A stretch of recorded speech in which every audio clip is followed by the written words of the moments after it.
Na aula de hoje nós vamos falar sobre patologias em pinturas. Então, o sistema de pinturas, assim como os outros, como por exemplo dos revestimentos argamassados, também apresentam bastante patologias. E a gente vai perceber também que, devido à pintura estar ali sempre junto com o sistema de revestimentos argamassados, algumas patologias vão ser semelhantes, tá bom? Vamos começar. Então, vamos fazer uma breve introdução do que vem a ser a tinta. Então, a tinta é uma composição líquida, geralmente viscosa, né? Ela não é assim como a água apresenta uma viscosidade, ela é mais grossa, constituída de um ou mais pigmentos. Pigmentos são que dão cores, né? Dispersos em um aglomerante líquido que, ao sofrer um processo de cura, quando estendida em película fina, forma um filme opaca e aderente ao substrato. Acho que era opaco, aqui eu errei.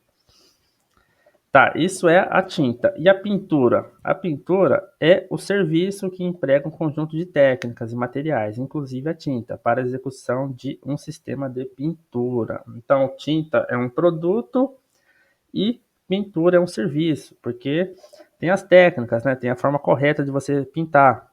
Depois, se vocês quiserem se aprofundar, vocês pesquisem. Tem a forma correta de pintar. Não é simplesmente pegar aqui um pincel, um rolo e sair passando pela parede. Não é assim, né?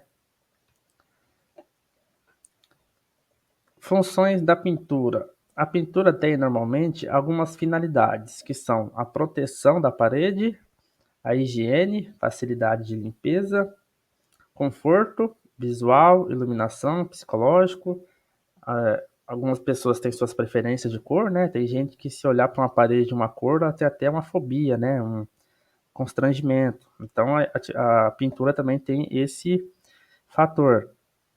E a estética, ser agradável, cores, brilho, textura, porque cada cor ela ativa algum instinto no ser humano, né? A pessoa que estuda profundamente isso sabe como que funciona. Então, tem todas essas funções aqui a pintura. Funções da pintura. Proteção do substrato. A pintura aplicada assume a função de uma camada de sacrifício.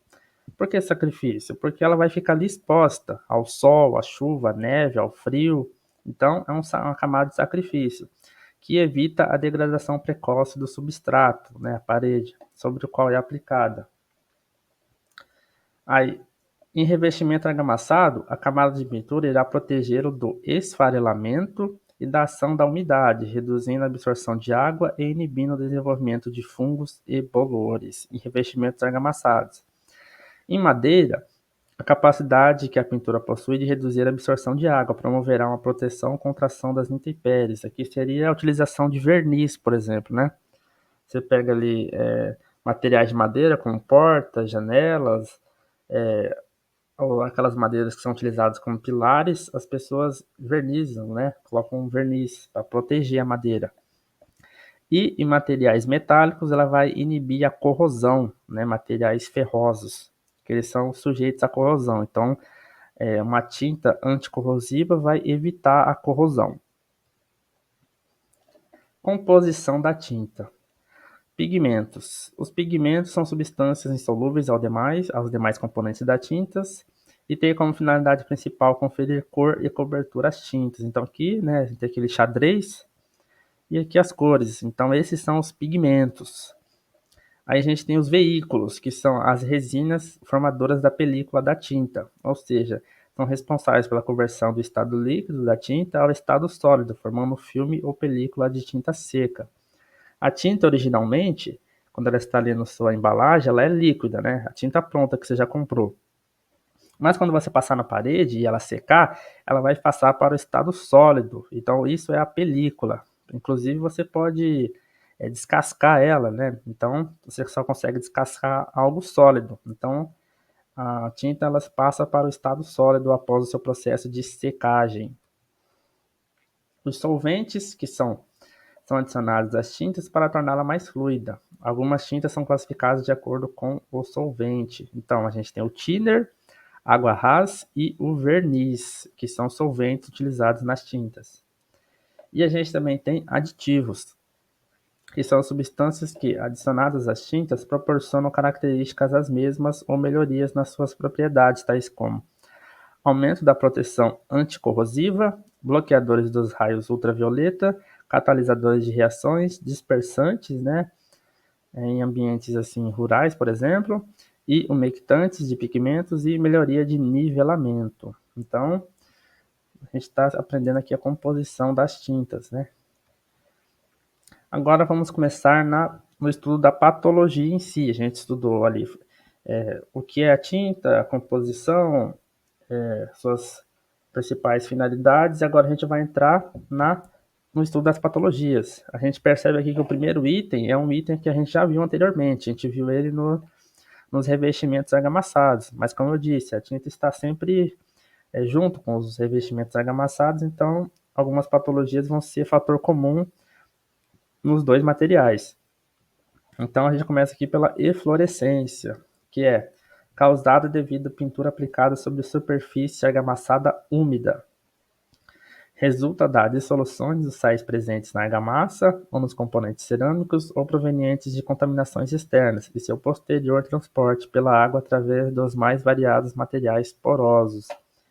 É sempre através dos poros, né? Aqueles pequenos buraquinhos que vai acontecer a eflorescência, né? Então ali que vai vazar esses elementos que vão gerar a eflorescência. Não eliminar as eflorescências anteriores. Então, causas da eflorescência. Então, aqui a gente tem a imagem da eflorescência, né? Essas manchas esbranquiçadas, assim como a gente viu nas argamassas. Mas agora a gente está vendo aqui na superfície pintada. Prevenção. Aguardar o endurecimento total e secagem da argamassa de revestimento. Aplicação do selador. E o tratamento é quando já está feito, né? Aqui a prevenção, quando ainda não aconteceu. O tratamento é eliminar quaisquer vestígios de infiltrações, aguardar a secagem da superfície, raspar a superfície afetada, aplicar um ademão de fundo preparador de paredes. Então, esse é o tratamento. Agora vamos conhecer a saponificação. Saponificação são manchas que aparecem nas superfícies pintadas, provocando retardamento indevido da secagem dos esmaltes e tintas a óleo, deixando a superfície pegajosa. Promove o descascamento e destruição da tinta. É causada pela alcalinidade natural do cal e do cimento que compõem o reboco. Essa alcalinidade, na presença de certo grau de umidade, reage com a acidez característica de alguns tipos de resina. Então vamos ver aqui uma imagem de saponificação.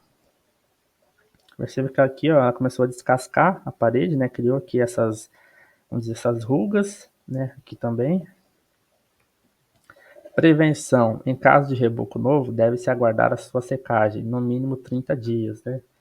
Ninguém vai querer esperar isso, né? Então, por isso que dá os problemas, né? Tratamento.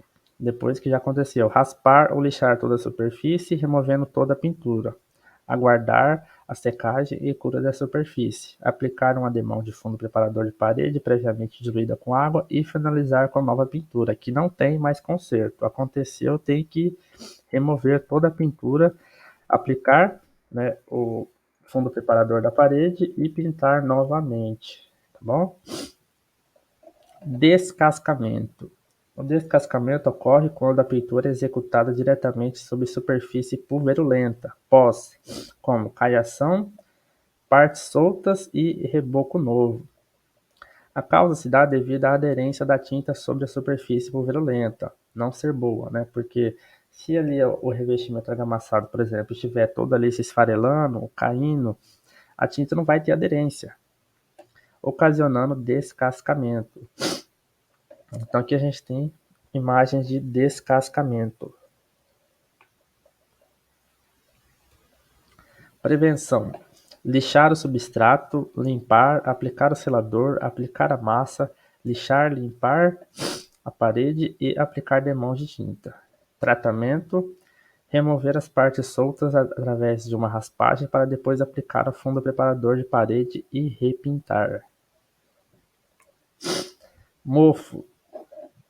Aparecimento de manchas escurecidas e exalação de odores fortes. É causado em ambientes que apresentam excessiva umidade e com frequente mudança de temperatura, úmido e ou quente. onde pouca iluminação favorece o desenvolvimento de micro-organismos que se nutrem na superfície onde se proliferam. Então vamos ver aqui imagem de mofo. Isso aqui acontece tanto em revestimento argamassado com ou sem pintura, né?